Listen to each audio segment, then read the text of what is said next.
Hey, welcome back to Shadow Shorts. If we've never met before, my name is Jeff Echols. I am a senior advisor and the head of marketing for Shadow Partners. And every weekday, I bring to you a conversation with an expert or thought leader in the realm of innovation for the built environment. Today is no different, but today's, I think, is going to be a little bit different in the subject. But I think it's really, really integral and really important to this whole conversation of innovation in the built environment and how people are innovating.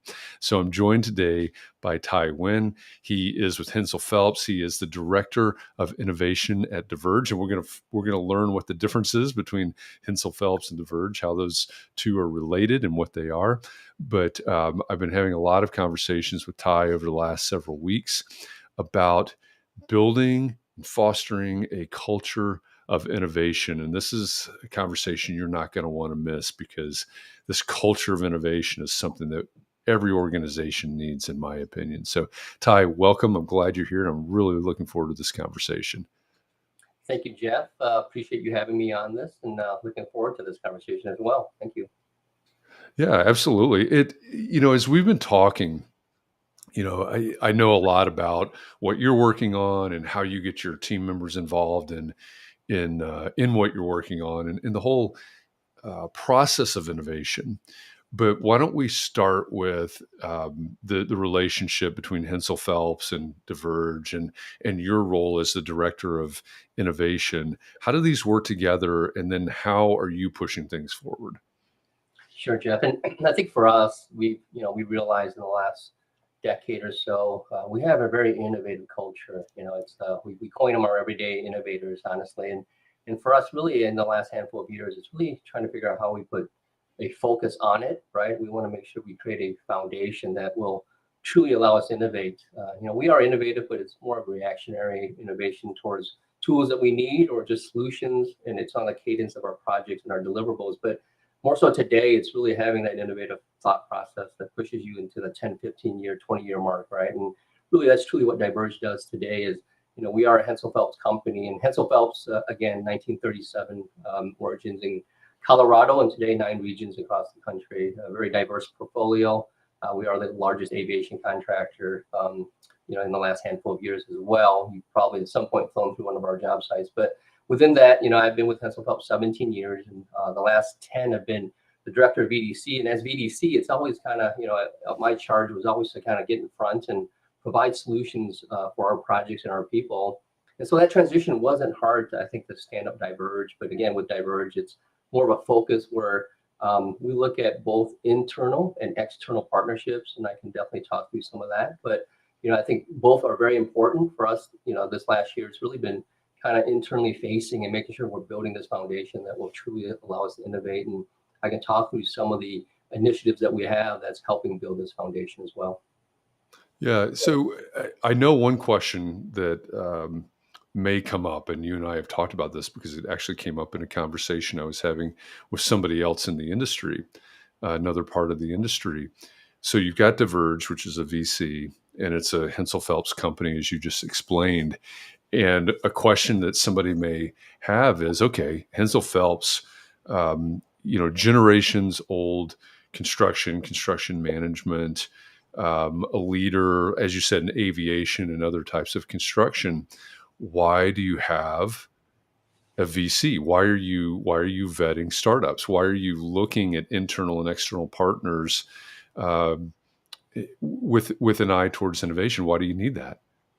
Yeah, that's a great question. And honestly, Jeff, part of it was, again, I feel that, we've had decades of historic data that shows that we've had early partnerships with the startups, right? And really helped grow them and really expose them to our people, our processes, our owners. And within that process, we really never had a strategy specific to the financial aspect of these startups and their potential, right? And so today, not only are we looking at through Diverge the lenses of are these startups viable for what we need? Is it a solution that we can get behind? Is it scalable? Is it sustainable?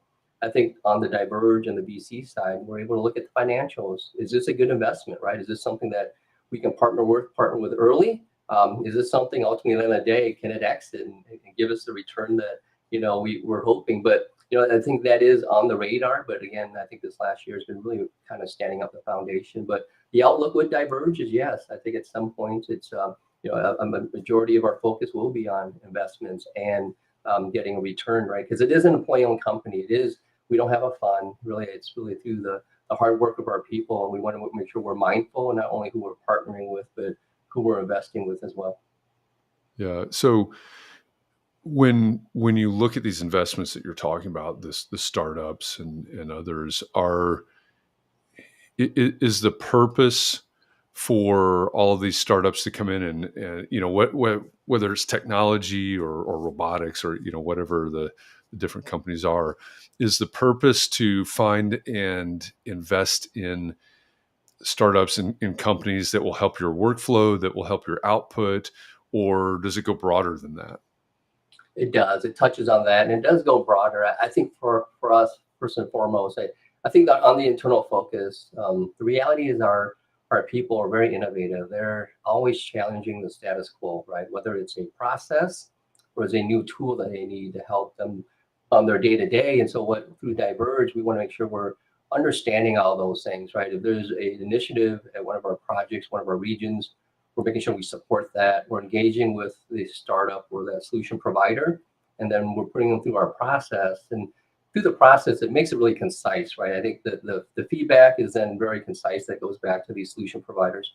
And then within that, our people, right? They're starting to make sure that we have measurable values of what are our expectations? What are we looking to do through this pilot? What are we looking to do with this startup? And then does it fit an overall strategy, right? So it's not easy, but it's trying to connect all those dots. And so the internal piece for us in the partnering, it's our departments, it's of our business units, our people, our projects, our owners, right? And then there's a faction of that is very external, where I think you touched on it, Jeff. It's the partnership with the startups, right? Making sure we mentor them well, we expose them to the right projects, to the right people, giving them the right feedback, not overburdening them with every feature that we want, knowing that it's got to be strategic in their roadmap as well. And I think Right. with many solutions that come in house, we're always asking them to do XXX, right? And sometimes they're like, "Whoa, that's not in our wheel well," but being conscious of that, and that's where Diverge plays in that as well. And then what I've seen today that's changed a ton is really the partnerships with industry, and that's part of this external focus. It's not only with startups, it's with venture capital groups, right, like the Shadow Ventures of the world. It's very symbiotic. Obviously, the investment is well needed, but within that, to grow these startups, we know that the GCs play a large role in that in mentoring and growing these solutions. I partner with a lot of our competitors, right? Because I know the only way we can change and be effective is to partner with industry, and our competitors are industry. And a lot of times we're sharing notes today that more than we've ever have. Our trade partners are obviously very important in this process because many of these solutions are kind of centered on them.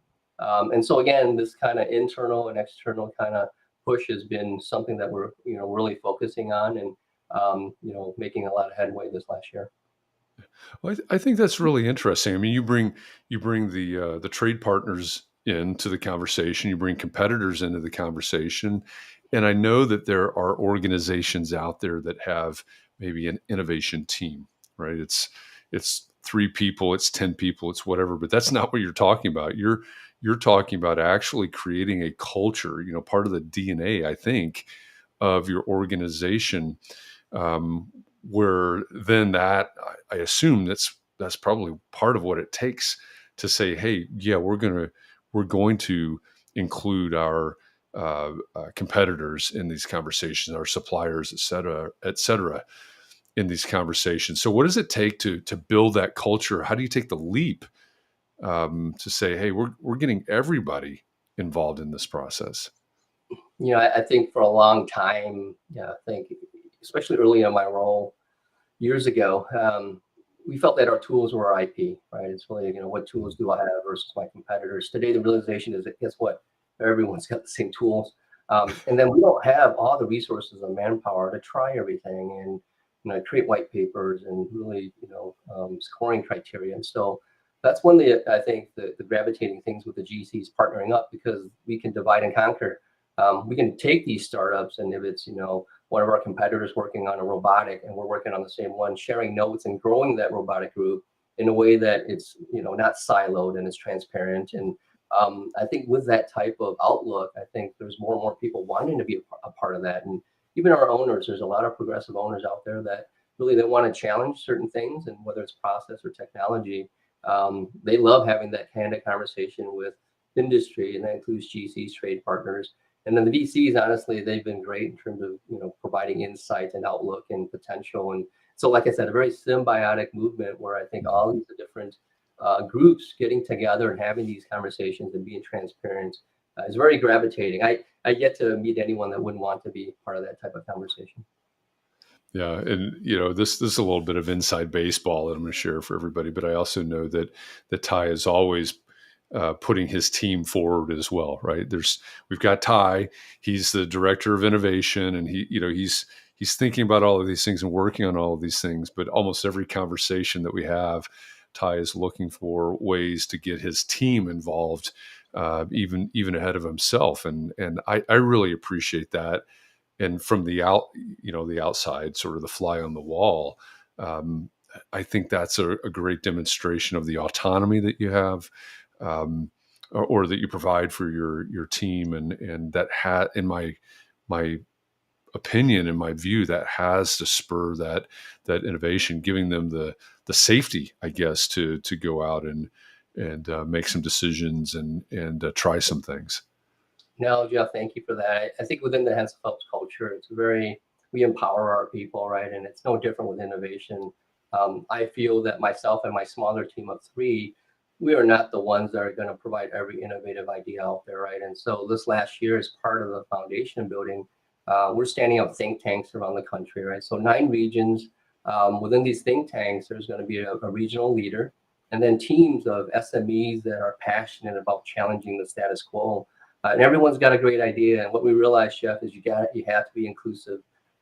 Everyone has an idea, and really, our whole thing and what weighs on me is how we respond to these ideas, right? And so through these think tanks, as we stand them up regionally, their task is to go out, solicit ideas that are challenging us on a day to day, and then within that, we're going to partner as regions to figure out how we tackle these issues.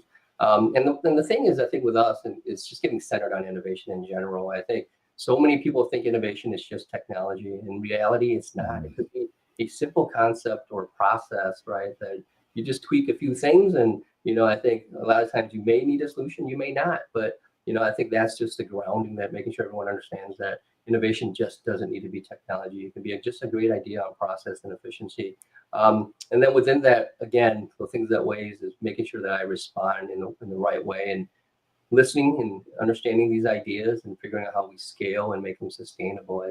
I think for us, that's really behind the DNA, and something that we strive to push forward. Yeah. Yeah, that's as you say that, it reminds me of two different books. I bring these up every once in a while, but there's a book called "Where Do Good Ideas Come From? The Natural History of Innovation," I think is the subtitle.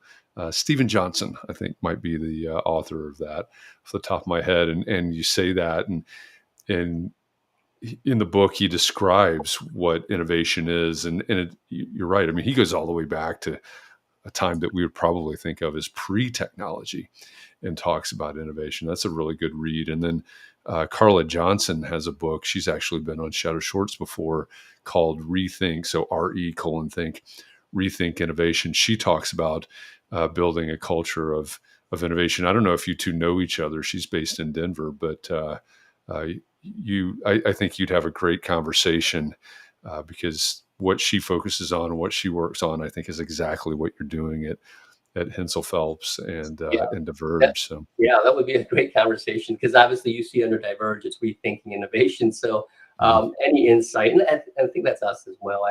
We don't know everything.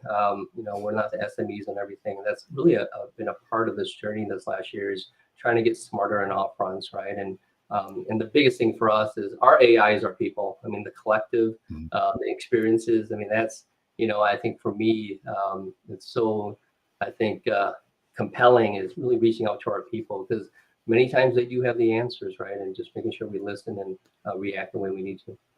Yeah, yeah, I love it. If you're listening to this or watching this right now and you say, "Oh, I'd love to hear more. I'd love to get deeper into this topic." Well, the good news is that Shadow Summit is coming up in October. It's our seventh annual Shadow Summit.